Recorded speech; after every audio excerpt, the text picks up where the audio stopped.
नमस्कार, दिल्ली तक देख रहे हैं आप और मैं हूं आपके साथ दिनेश यादव। एक तरफ पूरे देश में इस समय उन्नाव की रेप पीड़िता को लेकर जो फैसला हाईकोर्ट ने दिया, भाजपा के नेता, भाजपा के पूर्व विधायक कुलदीप सिंह सेंगर, जिन्हें इस मामले में बेल मिल गई, उसके खिलाफ लोगों में गुस्सा है। इंडिया गेट पर उन्नाव की जो रेप पीड़िता हैं वो प्रोटेस्ट कर रही हैं। दिल्ली से लेकर पूरे देश में ये जो मामला है उस पर चर्चा हो रही है। लोग अलग अलग बातें लिख रहे हैं, सोशल मीडिया पर इस मुद्दे को उठा रहे हैं ताकि उन्नाव की रेप पीड़िता को न्याय मिल सके। तो वहीं जिस दिल्ली में उन्नाव की रेप पीड़िता धरना दे रही हैं, सरकार से सवाल पूछ रही हैं और न्याय की गुहार लगा रही हैं, उसी दिल्ली में, उसी इंडिया गेट से ठीक 20 किलोमीटर की दूरी पर, यानी कि दिल्ली के समयपुर बादली इलाके से एक ऐसी घटना सामने आई है जो आपको झकझोर देगी, जो आपको गुस्से से भर देगी। जी हाँ, बता दें कि दिल्ली के समयपुर बादली इलाके में एक 13 साल की नाबालिग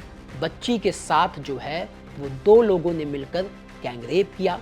उसे फ्लैट में ले गए और उसे वहां पर पहले शराब पिलाई गई और शराब पिलाने के बाद जब बच्ची नशे में हो गई तो 2 हैवानों ने, 2 दरिंदों ने उसके जिस्म को नोचा, बारी बारी से उसके साथ गैंगरेप किया। क्या है ये पूरा मामला, कब की ये घटना है, सब कुछ आपको विस्तार से इस वीडियो में हम बताएंगे। पुलिस के मुताबिक ये जो घटना है ये 20 दिसंबर की शाम की है। दरअसल पुलिस को एक पीसीआर कॉल मिली और पीसीआर कॉल में बताया गया कि राजा विहार इलाके में एक बच्ची को, 13 साल की बच्ची को जबरन शराब पिलाई गई, उसकी हालत ठीक नहीं है। जैसे ही पुलिस को सूचना मिली, पुलिस मौके पर पहुंची और मौके पर पहुंची तो बच्ची को देखकर पुलिस के भी होश उड़ गए, क्योंकि बच्ची जो है वो बिल्कुल बेसुध थी, क्योंकि उसे शराब पिलाई गई थी और वो बोल भी नहीं पा रही थी, एकदम बेसुध थी बच्ची। आनंद फानन में पुलिस जो है बच्ची को वो हॉस्पिटल लेकर गई, जहां पर उसका मेडिकल टेस्ट कराया गया और मेडिकल टेस्ट में इस बात की पुष्टि हुई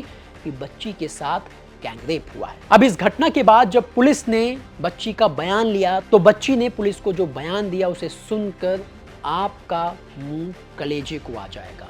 पुलिस को दिए गए बयान में बच्ची ने बताया कि इलाके का रहने वाला ऋषभ जो बैंक में काम करता है और नरोत्तम जो इलाके में ही सैलून की दुकान चलाता है। नरोत्तम जो है वो बच्ची को बहला फुसलाकर एक खाली फ्लैट में ले गया, जहां पर उसने बच्ची की मुलाकात ऋषभ से कराई। इसके बाद दोनों आरोपियों ने पहले तो बच्ची को शराब पिलाई और फिर उसके बाद में जब बच्ची नशे में हो गई तो नशे में होने का फायदा उठाकर इन दोनों हैवानों ने बच्ची के साथ बारी बारी से मिलकर दरिंदगी की, बच्ची के जिस्म को नोचा, बच्ची के साथ बलात्कार किया और उसके बाद बच्ची को उसी फ्लैट में छोड़कर भाग गए। जब बच्ची बहुत देर तक घर नहीं पहुंची तो उसके परिवार वालों ने उसे ढूंढना शुरू किया।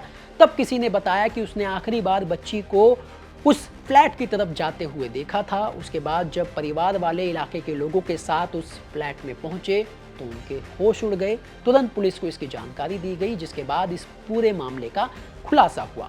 हालांकि मामले की गंभीरता को देखते हुए समयपुर बादली पुलिस ने इस पूरे मामले को लेकर, इस पूरी घटना को लेकर एफआईआर दर्ज की और दोनों आरोपियों को जो है वो गिरफ्तार कर लिया। लेकिन सवाल यह है कि देश की राजधानी दिल्ली, जहां पर महिला सुरक्षा को लेकर बड़ी बड़ी बातें की जाती हैं, बड़े बड़े दावे किए जाते हैं, लेकिन हर दिन कोई ना कोई ऐसी खबर आती है जो इन दावों को झुटला देती है, जहां पर अब बच्चियां तक सेफ नहीं हैं। ये जो खबर है ये वाकई काफ़ी झकझोर देने वाली है और दिल्ली पुलिस की कानून व्यवस्था को लेकर भी ये जो खबर है वो सवाल खड़े कर रही है।